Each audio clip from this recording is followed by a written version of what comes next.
ठाकुर जी की सन्निधि में रहने वाले व्यक्ति का बंधुओं एक लक्षण सुनिए, वो सदा प्रसन्न रहता है, वो सदा आनंद में रहता है।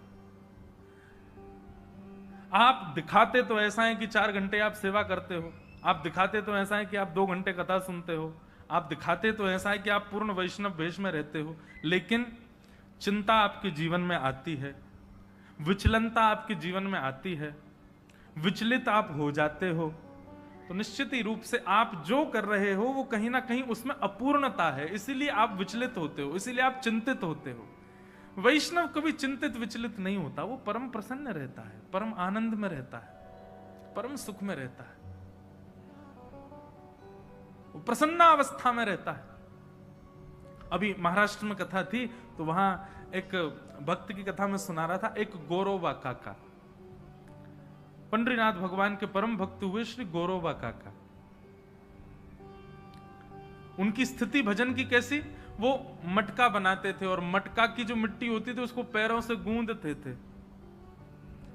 एक दिन पत्नी कहीं चली गई कुछ जलादि लेने, छोटा सा 6-7 महीने का बालक गुटमुन चलता था उनका।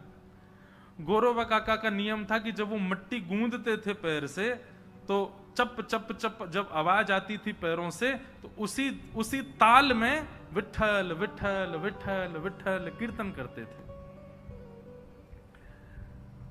तो एक दिन ऐसे ही गोरोबा काका अपने पैरों से मिट्टी गूंद रहे थे और विठल विठल कह रहे थे। अब वो पैरों से निकलने वाले वो कीच जो है मिट्टी की, उसकी ओर आकर्षित हो गया वो छोटा सा बालक, और वो भी घुटमुन चल करके उनके समीप पहुंच गया। गोरोबा काका तो देहाभिमान से शून्य, नेत्र बंद हैं, दोनों भुजाएं उठी हुई हैं, कीर्तन कर रहे थे।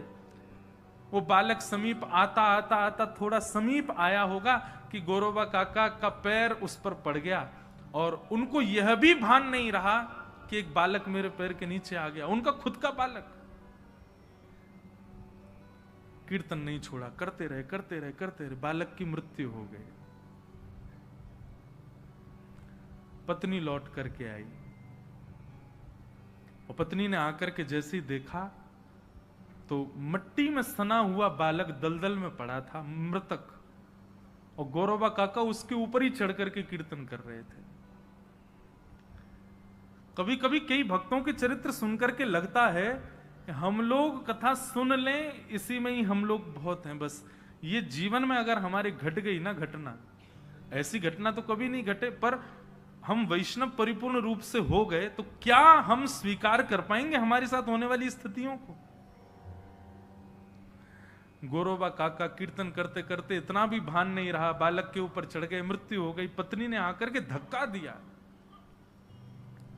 और धक्का देकर के बोली, क्या कर रहे हो तुम, बालक के ऊपर चढ़ गए? तो चरित्र प्रसंग ऐसा आता है कि गोरोबा काका को इस बात से पीड़ा नहीं हुई कि बालक के ऊपर चढ़ गया, उनको इस बात से पीड़ा हुई कि वो कीर्तन कर रहे थे तो उनको साक्षात पंडरीनाथ भगवान दिख रहे थे सामने, और बस पंडरीनाथ भगवान उनको अंग में आलिंगन करने के लिए समीप आ ही रहे थे, तभी पत्नी ने आके धक्का दे दिया, मतलब आलिंगन से रह गए, वो इस बात से विचलित हो गए। अब गलती तो हो गई, पत्नी बड़ी नाराज, पत्नी ने तो मन बना लिया अब आपके साथ तो कभी नहीं रहूंगे। गोरोबा काका ने भी कहा कि ठीक है, मेरे विठल के मिलन में जो बाधा बने मैं भी उसका कभी स्पर्श नहीं करूंगा।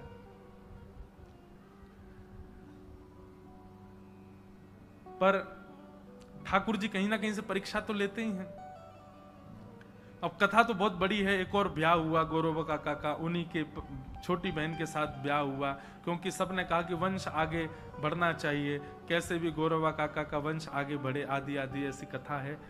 एक बार उन्होंने प्रण लिया था कि मैं स्पर्श नहीं करूंगा, पर रात्रि शयन के समय गलती से स्पर्श हुआ तो गोरोबा काका को इतनी ग्लानि हुई कि दूसरे दिन अपने दोनों भुजाओं को काट दिया। क्यों? क्योंकि उन्होंने पंडरीनाथ भगवान की सौगंध खाई थी कि मैं अपने हाथों से कभी पत्नी का स्पर्श नहीं करूंगा, और मन में विचार करने लगे, अरे मैं तो निद्रा में चला गया, तुम लोगों ने कैसे पंडरीनाथ भगवान की सौगंध को तोड़ दिया, स्पर्श कैसे किया? दोनों भुजाएं कटवा दी अपनी। जीवन पर्यंत बिना भुजाओं के रहे, कभी उनको ग्लानि नहीं हुई, लेकिन एक दिन तुकाराम जी महाराज का कीर्तन चल रहा था और उस कीर्तन में सब ताली बजा बजा करके नाच रहे थे। गौरवा काका बिना भुजाओं के बैठे थे। अब अपने हाथों को हिलाएं लेकिन ताली तो बजे नहीं, हाथ तो है नहीं। तब उनको जीवन में पहली बार ग्लानि हुई कि मैंने अपने हाथ क्यों काटे। यदि आज कीर्तन में मेरे हाथ होते तो मैं भी नाचता, मैं भी करताल बजाता। अब थोड़े थोड़े हाथ थे तो उन्हीं को ही अपने समीप लाने लगे और वो आ नहीं रहे थे। तो जितना प्रयास करते समीप लाने का, रोते कि हे नाथ मेरे हाथ होते तो मैं भी करताल बजाता। रोते रोते जब दोनों भुजाओं को समीप करने लगे, पंडरीनाथ भगवान को इतनी दया आई कि गौरवा काका के पुनः हाथ प्रकट हो गए और वो करताल बजा करके कीर्तन करने लगे। फिर उनको संतान की प्राप्ति भी हुई।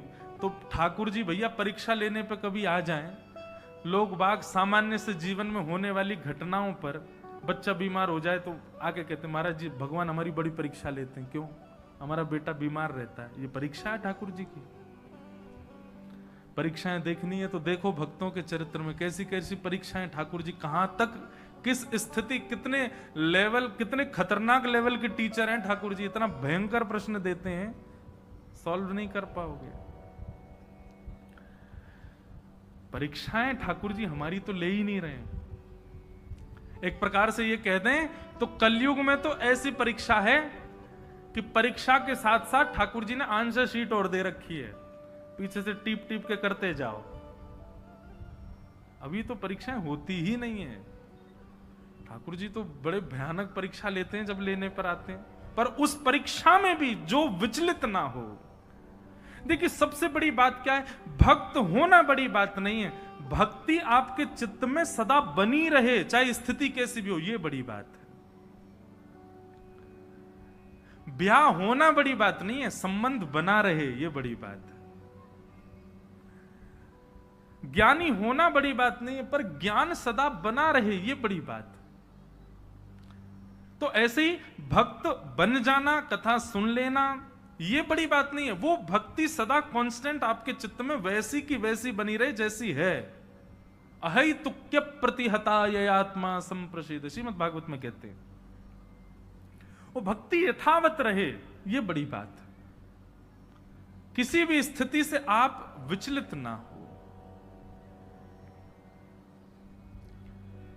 तो तापत्रय विनाशाय,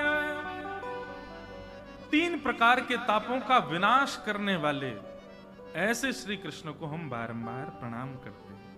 तो ठाकुर जी जीवन में आते हैं तो ऐसा नहीं संकट चले जाते, संकट तो रहते हैं पर उनका अनुभव नहीं होता। ठाकुर जी उनके अनुभव से हमको बचा लेते हैं। ऐसे श्री कृष्ण को हम बारंबार प्रणाम करते हैं, नमन करते हैं।